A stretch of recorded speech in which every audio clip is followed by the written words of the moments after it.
দেখাবো আপনাদেরকে মসজিদের দুটো স্পিকার এবং দুটো স্পিকার সম্পর্কে আপনাদেরকে বিস্তারিত বলবো। তো ভিডিওটা না টেনে পুরোপুরি দেখুন, তাহলে বুঝতে পারবেন অরিজিনাল ও কপি স্পিকারের ভিতরে পার্থক্য। ঠিক আছে, তো দুটোটাই কিন্তু আপনার আহোজা কোম্পানির স্পিকার, 15 এক্সটি মডেল দুটোটাই। 15 এক্সটি, জি 15 এক্সটি মডেল। আচ্ছা। একটা স্পিকার অরিজিনাল, একটা হচ্ছে কপি।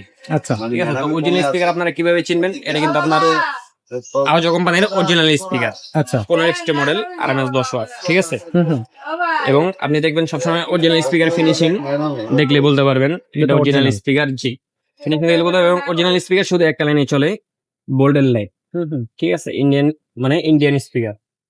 আর কপি স্পিকার আপনি দেখবেন লাইন থাকে দুইটা, একটা ওমসের লাইন, একটা বোল্ডের লাইন। আচ্ছা, ঠিক আছে, এবং এটা কিন্তু ওজনও খুব হালকা, হালকা ওজন, ওজনও হালকা। এটা কিন্তু ওজনে দেখলেও কিছুটা বোঝা যাবে জি আসলে যে কোনটা অরিজিনাল কোনটা কপি। কপি। তো আচ্ছা, এটা প্রাইস নিচ্ছি 3300 টাকা, আচ্ছা, 3300 টাকা।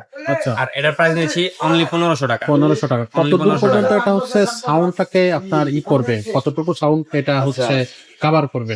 কভার করবে, ধরেন আপনি একটা স্পিকারে আপনার 5 কাতার হুম, লাইন আপনি কভার করতে সহজে পারবেন। কভার করতে হবে। সহজে cover সাউন্ড করতে গুলো পারবেন। কেমন হবে? সাউন্ড কোয়ালিটি যদি অরিজিনালটা নেন, একদম মিষ্টি সাউন্ড হবে, একদম ক্লিয়ার সাউন্ড হবে, একদম মিষ্টি সাউন্ড হবে। আচ্ছা, তেলাওয়াত শুনে শান্তি পাবে।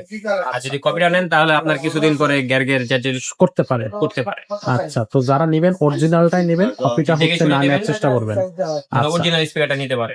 আচ্ছা। তো এইগুলোর প্রাইস কোনটার কত আসতেছে? প্রাইস অরিজিনালটার প্রাইস নিচ্ছি আমরা অনলি 3300 টাকা, মাত্র মাত্র 3300 টাকা। 3300 টাকা। কপিটা আর কপিটার প্রাইস নিচ্ছি মাত্র 1500 টাকা, 1500 টাকা। মাত্র 1500 আচ্ছা, টাকা। মানে এখানে হচ্ছে আপনার ডাবলেরও বেশি দাম হচ্ছে অরিজিনালটা, আর ডাবলেরও কম দাম হচ্ছে কপিটা। কপিটা